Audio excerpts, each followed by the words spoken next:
This poem contains 5 stanzas, each with 11 lines. The rhyme scheme of each stanza is A, B, B, A, C, D, D, C, E, E, E. Now let us see how it is. Let us consider the first 4 lines of the first stanza. Listen to the rhyming words. First line ends with round and the fourth line ends with bound. So we will give A for these 2 words. And second line ends with scars, third line ends with stars, and we shall give B for these 2 lines. So now the rhyming scheme of the first 4 lines is A, B, B, A. Now we shall see the rhyming scheme of the next 4 lines. Gallantly, B have the same sound, so we have to give same letter for these 2 words. But for the first 4 line, we gave A and B also.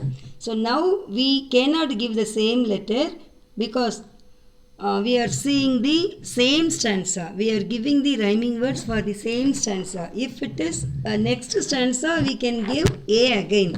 But within the same stanza, the letters should not be repeated. Only for 2 words, we can use the same line, same letter. And so now we cannot give A and B also. So we shall give C for these 2 words. Hung and among have the same sound, and so we can give D for these 2 words. So the rhyme scheme of these 4 lines are C, D, D, C. Okay. And now we shall see the last 3 lines. The end words overflows, close and repose of these 3 lines have same sound. And so we have to give a new letter for these 3 lines. Already we gave A, B, C, D. And so we must give a new letter E, E, E for these 3 lines.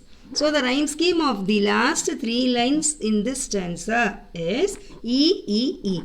So totally the rhyme scheme of the first stanza, which contains 11 lines, are A, B, B, A, C, D, D, C, E, E, E. This is the rhyme scheme of the first stanza, which contains 11 lines. So, if totally the 11 lines are given, you must write the rhyme scheme like this. They will not ask like this. They may ask you the first 4 lines, rhyme scheme of the first 4 lines or the next 4 lines or the last 3 lines. Okay. So, if the first 4 lines are given, you must write as A, B, B, A. If only continuously the next 4 lines are given, you should give C, D, D, C. Otherwise, if only the second 4 lines are given, you must use the rhyme scheme for that second 4 lines as A, B, B, A. Is it clear? No need to give as C, D, D, C. And for the last 3 lines also, if it is given, if these 3 lines alone are given, you can write the rhyme scheme as A, because you are naming those words first time with one letter. So that letter can be A. Do you understand? You are going to learn a new figure of speech called zoomorphism in this poem. What is zoomorphism? Describing the vine in animal terms is called zoomorphism. In this poem, a creeper is compared to a python. This is used to illustrate movement of both the creeper and the climber, making the tree seem more actively alive. Throughout the poem, the poet speaks about the tree, casuarina tree, and the tree is really alive, and also implying movement, the movement of both the creeper and the python. This is a subtle indication of the process of life. Subtle indication means very clever. So the poet is really very clever to compare the creepers movement to a python's movement. Now we shall see the figure of speech employed in the first stanza. What is the figure of speech employed on the first line? Like a huge python winding round and round. There is simile, because we know that if we have the word like, we will tell the figure of speech as simile. And we can say another figure of speech is also present here. Just now I told you what is zoomorphism. What is zoomorphism? Describing the vine in animal terms is called zoomorphism. Here the creeper is compared with the python, and so the figure of speech employed in this line can also be told as zoomorphism. Okay, zoomorphism.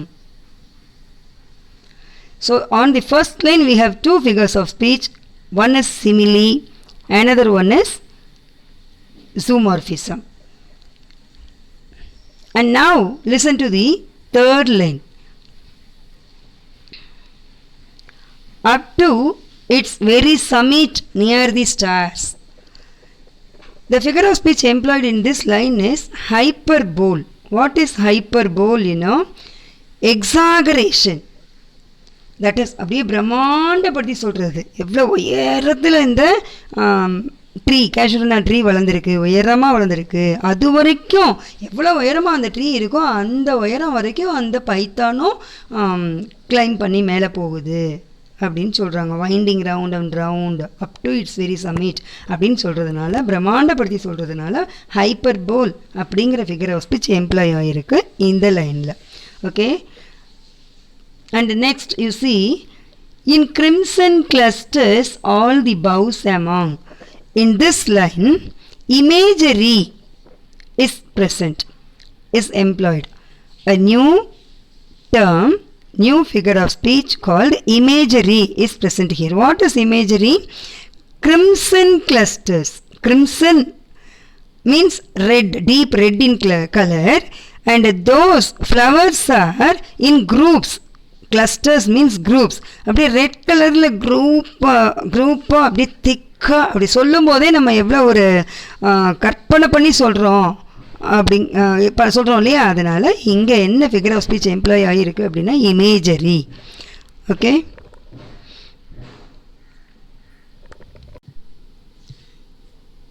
now listen to the second stanza. Look at this line. A grey baboon sits statue like alone. What figure of speech is employed in this line? Simile. Why? We have the word like here, and so there is simile. And look at the last line.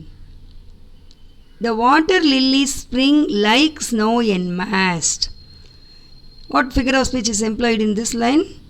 Here also simile, because we have the word like in this line. Okay.